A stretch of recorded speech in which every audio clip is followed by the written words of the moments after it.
This is MJ. I'm an author, I'm an artist, I'm an analyzer. You can find all my work at mjmunoz.com. Welcome to Writer Tears. This time I am here to talk about part 4 of the Kamen Rider manga, which is called The 13 Kamen Riders. And I'm really excited to talk about this one. This isn't what I've been waiting for to talk about, but it is a really good section of it, and I like a lot of what's going on here. So at the end I'm going to talk about my favorite action scene or image, my favorite story image, and my the peak drama, and then the peak, well, I guess I have two things that are kind of peak action, but one is more like a honorable mention, and the other is the actual favorite one that I have. So anyway, but yeah, I thought this was really good. The whole manga and the whole story of Kamen Rider versus Shocker here does move pretty quickly and in a logical way. We got to see the great leader, or supreme leader, whatever he's called, complaining about budget costs in the last section with Cobra Man wanting to be resurrected. Yeah, I think he did complain about it with Cobra Man, and I don't think he did with the Spider-Man, or Man Spider, whatever. And, that makes a lot of sense that whoever they are that comprise Shocker, have these investments that they pour into, these cyborgs. And it's a strategic thing. You got to spend money to make money. You have to invest your time and energy and efforts into developing a elite set of killers to support your oligarchy. And if you don't do that, then, well, you can never have an oligarchy or a crazy authoritarian dictatorship that can rule the world and make its people into chattel.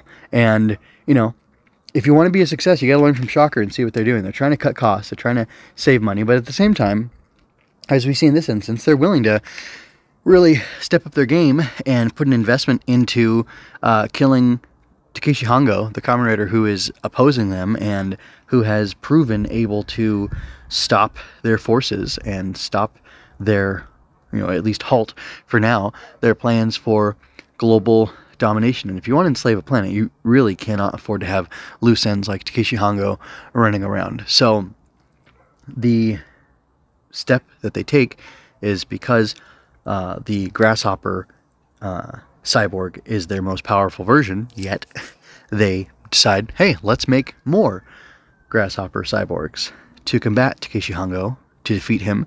And once, even though we're going to dump all this money and resources into creating these 12 hoppers, after they kill Takeshi Hongo, then we will have 12 very powerful, hopefully they all survive, we'll have 12 very powerful enforcers to do our will. And because we haven't been able to stop the one Kamen Rider, by himself, hopefully our 12 new champions, our 12 grasshoppers, our swarm of locusts, if you will, that's a Shin Kamen Rider reference, by the way, will be able to ensure our domination, and that'll be great for us, because that's exactly what we're looking for. So this chapter was a little bit shorter. There was a lot of just action that took up the page count, you could say, and I don't want to really spoil it. I mean, the section is called The 13 Kamen Riders. That's what the very heading is, so you already know something's going to go on with these 13 Kamen Riders, and Hongo is one of them, or he's not one of them. It's maybe hard to say, but they do spell it out. Anyway, so my point is, I don't really want to spoil what it is, but I will emphasize on this instead. So I won't tell you what happened. You'll have to, I'll go full spoilers when I talk about chapter 5, I guess, because I won't be able to avoid them at that point. But in this section, something I love is the absolute desperation, because it is so fast-paced, this section. It's just page after page of action for, I don't know, 10 pages at a time or something. I'm not even sure. But I went through it pretty quickly. There was dialogue. There was basically like dialogue in the beginning, dialogue at the end, and then in the middle it was almost exclusively action and some inner monologue with Hongo, and it was really cool, really exciting. I would actually say it was riveting, and I really enjoyed it, and I kept feeling emotions. I kept feeling for Hongo as the noose got tighter and tighter, and things became more and more desperate for him, and he fought valiantly to escape these 13 Kamen Riders somehow, and he came up with different plans and different strategies, and he tried a few different tactics, and he did great, and he put up a really good fight, and it was really impressive. And then thankfully, his friends came along and helped him out in the end there, including an unexpected ally.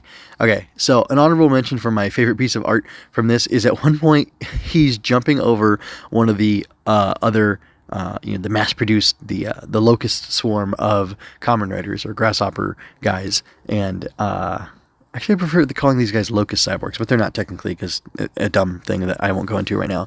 But he uses Cyclone's 6 jets on the back of it to basically roast this guy. And again, I love the struggle that Kamen Rider has with the fact that he has to kill all these brothers of himself, or brothers and sisters when there's lady cyborgs too. And it's awesome that, like, it's cool and beautiful and moving and sweet that he is, like, sensitive to the deaths of these people that he has to deal out.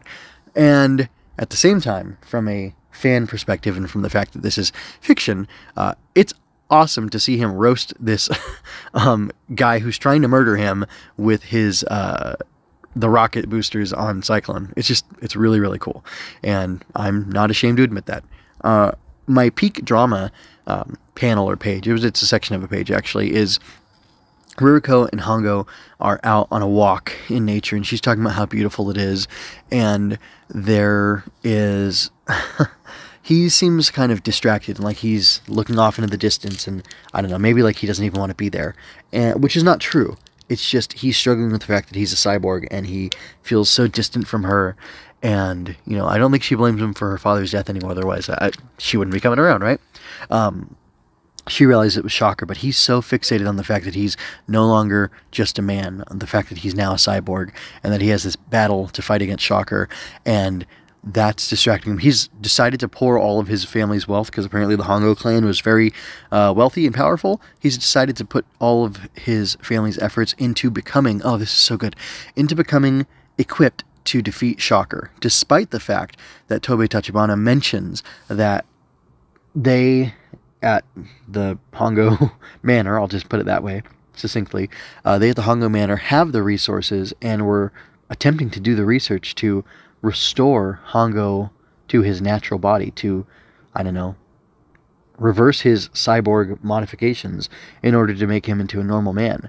And instead of doing that, he decided that he wants to stay the Kamen Rider. He wants to keep his cyborg body, for now at least, until Shocker is defeated. And yeah, while he wants his humanity, and while he wants to be able to go back to a normal life, he's willing to sacrifice that for saving people's lives, opposing Shocker, and stopping their evil from ever happening to anybody else, which is one of the core ethos in my mind of Kamen Rider. That's what makes Kamen Rider who he is, and it's one of the reasons I absolutely love the character and the story of Kamen Rider. And that's really impressive. And one of my favorite things is, and this panel doesn't specifically call to that, but there's a division, and comics are laid out in panels and they separate from each other with these gutters, right? The white borders, typically they're white. Anyway, there's one between Hongo and Ruriko, and they're looking opposite directions. Their heads are about the same size. It's as if they were talking to each other, and yet they're separated from each other and they're looking in different directions. And in the context of everything that's going on with him emotionally, it feels like this little section of the manga, these little panels, represent emotionally what is going on, which is that they are separated and there is no way for them to break through those borders at present to be together, to be on the same level. And I'm not shipping them. I'm not saying I want them romantically involved, but just they have some form of relationship, and it's limited and it's constrained by everything that's holding him back and everything that's creating a rift between them, because there is a distance and a gap that needs to be navigated, and it's unclear how it can be based on just this little section of these panels. And I think that's really beautiful. And then for my my peak art section, I have this awesome image of Hongo, who's, I don't know how injured he is at this point, but he is desperate, and he's fighting Hayato Ichimonji, who is one of the Shocker Riders, one of the locust cyborgs or whatever. And it is a desperate fight. And Ichimonji posed as a journalist and came into the Hongo home, and Hongo noticed the scars on his hand, on the back of his hand, and it just turned into this whole thing. And it's kind of like this cat and mouse thing, this intrigue, this like almost this thriller aspect of the manga, until finally the all-out attack is perpetrated by by the Shocker writers. And again, Ichimonji is like tricking him and trying to get him killed too. And it's just Hongo's like at his almost his most desperate, and he's really hemmed in. And he comes along and like jumps off of a tree and uses his momentum to turn around and sock Ichimonji in the face. Then Ichimonji gets shot, and just it's super cool. It's a really great scene of action, and it's really intense, and it kind of makes me laugh that these guys are going to become, spoilers. These guys become partners. They become the Double Riders, right, from the show at least. And like one of their first interactions where they're both being 100% honest about who they are is Hongo socking the guy in the face while Ichimonji's trying to kill him. And I really like the start of their relationship and how it all turns out, because it turns out for the good to a large extent. So that was really cool. I really enjoyed that. So anyway, this chapter 4, or part 4 of the manga, is really exciting. I really like the story of the 13 Kamen Riders and how that all turns out. And I'm super excited for the next section. And I love how, without spoilers, this section ends and it just flows into the next one. And I'm really excited for people to talk about it more broadly and more openly in the next episode, because I will, I'm assuming you're reading along with me. And if you're not, well then, I can't hold back forever. And, it'll just hopefully compel you to read the manga, because as much as I say it's good and exciting, it's better when you experience it for yourself. So anyway, with that, I'm going to go ahead and get out of there. I would appreciate it if you went over to the website and checked out all the stuff that I have there. Until next time, folks, be well. This is MJ signing out. I hope you enjoyed that. Go to mjmunoz.com to leave any questions, comments, or other feedback you might have. There you can find all of my analysis, art, and fiction. I cover books, tokusatsu, comic books, anime, and more. Look around. You're sure to find something else that you'll enjoy as well. This has been a Story Over Everything production.